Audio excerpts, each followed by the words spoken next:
ರಾಜ್ಯ ಕಾಂಗ್ರೆಸ್ನಲ್ಲಿ ಸಿಎಂ ಸಿದ್ದರಾಮಯ್ಯ ಹಾಗೂ ಡಿಸಿಎಂ ಡಿಕೆ ಶಿವಕುಮಾರ್ ನಡುವಿನ ಕುರ್ಚಿ ಕಾಳಗ ದಿನಕ್ಕೊಂದು ತಿರುವು ಪಡೆದುಕೊಳ್ತಿದೆ. ಈ ಶೀತಲ ಸಮರ ಕೇವಲ ರಾಜ್ಯ ರಾಜಕಾರಣಕ್ಕೆ ಸೀಮಿತವಾಗಿಲ್ಲ. ಇದರ ಪ್ರತಿಧ್ವನಿ ರಾಷ್ಟ್ರ ರಾಜಧಾನಿ ದಿಲ್ಲಿಯವರೆಗೂ ತಲುಪಿದೆ. ರಾಜ್ಯ ಕಾಂಗ್ರೆಸ್ನ ಈ ಪವರ್ ಶೇರಿಂಗ್ ಗೊಂದಲದ ನಡುವೆ ಸಿಎಂ ಡಿಸಿಎಂ ಇಬ್ಬರಿಗೂ ಹೈಕಮಾಂಡ್ ಬುಲಾವು ಕೊಟ್ಟಿದೆ.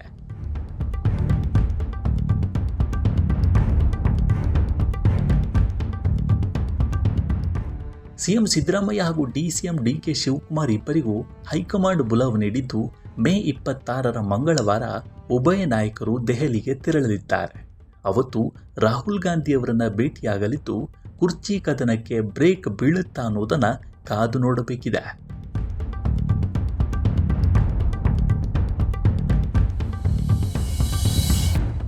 ಮೇ ಕ್ರಾಂತಿಯ ಲೆಕ್ಕಾಚಾರದ ನಡುವೆ ಮೇ ತಿಂಗಳ ಅಂತ್ಯದಲ್ಲಿ ಇಬ್ಬರಿಗೂ ಹೈಕಮಾಂಡ್ ಕರೆ ನೀಡಿದೆ.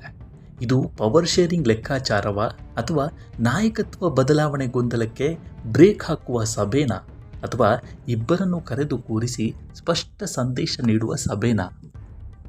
ಇದೆಲ್ಲ ಅಲ್ಲದೆ ಇದ್ದರೆ ಮುಂಬರುವ ಪರಿಷತ್ತು ಚುನಾವಣೆಗೆ ಹಾಗೂ ರಾಜ್ಯಸಭಾ ಚುನಾವಣೆಗಳಿಗೆ ಪೂರ್ವ ಸಿದ್ಧತೆಗೆ ಸೂಚನೆ ನೀಡಲು ಹೈಕಮಾಂಡ್ ಬುಲಾವು ನೀಡಿದೆಯಾ ಅನ್ನೋದು ದೆಹಲಿಗೆ ತೆರಳಿದ ನಂತರವಷ್ಟೇ ತಿಳಿಯಲಿದೆ.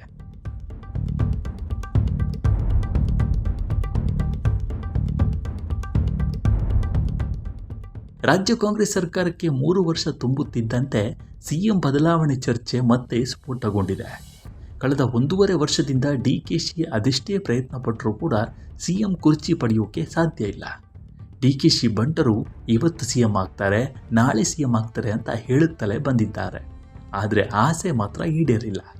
ಕಳೆದ 3 ವರ್ಷದಿಂದ ಕಾಂಗ್ರೆಸ್ನಲ್ಲಿ ಅದೇ ರಾಗ, ಅದೇ ಹಾಡು ಆಗಿದೆ. ಹೀಗಾಗಿ ರಾಜ್ಯದ ನಾಯಕರು ಹೈಕಮಾಂಡ್ ವಿರುದ್ಧವೇ ರೊಚ್ಚಿಗೆದ್ದಿದ್ದಾರೆ. ಆದಷ್ಟು ಬೇಗ ನಾಯಕತ್ವ ಬದಲಾವಣೆ ಗೊಂದಲ ಬಗೆಹರಿಸಿ, ಇಲ್ಲದಿದ್ದರೆ ಸರಿ ಇರಲ್ಲ. ರಾಜ್ಯದಲ್ಲಿ ಈಗಾಗಲೇ ಕಾಂಗ್ರೆಸ್ ಪಕ್ಷಕ್ಕೆ ಡ್ಯಾಮೇಜ್ ಆಗಿದೆ ಅಂತ ಗುಡುತ್ತಾ ಇದ್ದಾರೆ.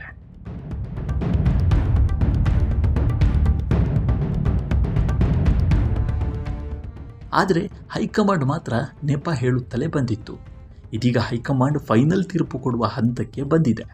ಹೀಗಾಗಿ ಸಿದ್ದರಾಮಯ್ಯ ಹಾಗೂ ಡಿಕೆಶಿ ಇಬ್ಬರನ್ನು ದೆಹಲಿಗೆ ಬರುವಂತೆ ಹೇಳಿದೆ.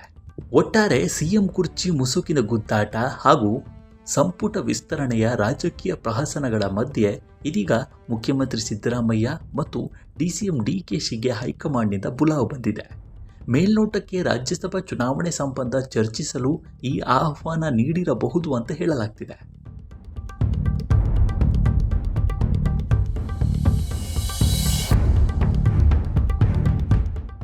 ಆದರೆ ಇದೇ ವೇಳೆ ಅಧಿಕಾರ ಹಂಚಿಕೆ ವಿಚಾರ ಪ್ರಸ್ತಾಪಿಸುವ ಸಾಧ್ಯತೆ ಇದೆ.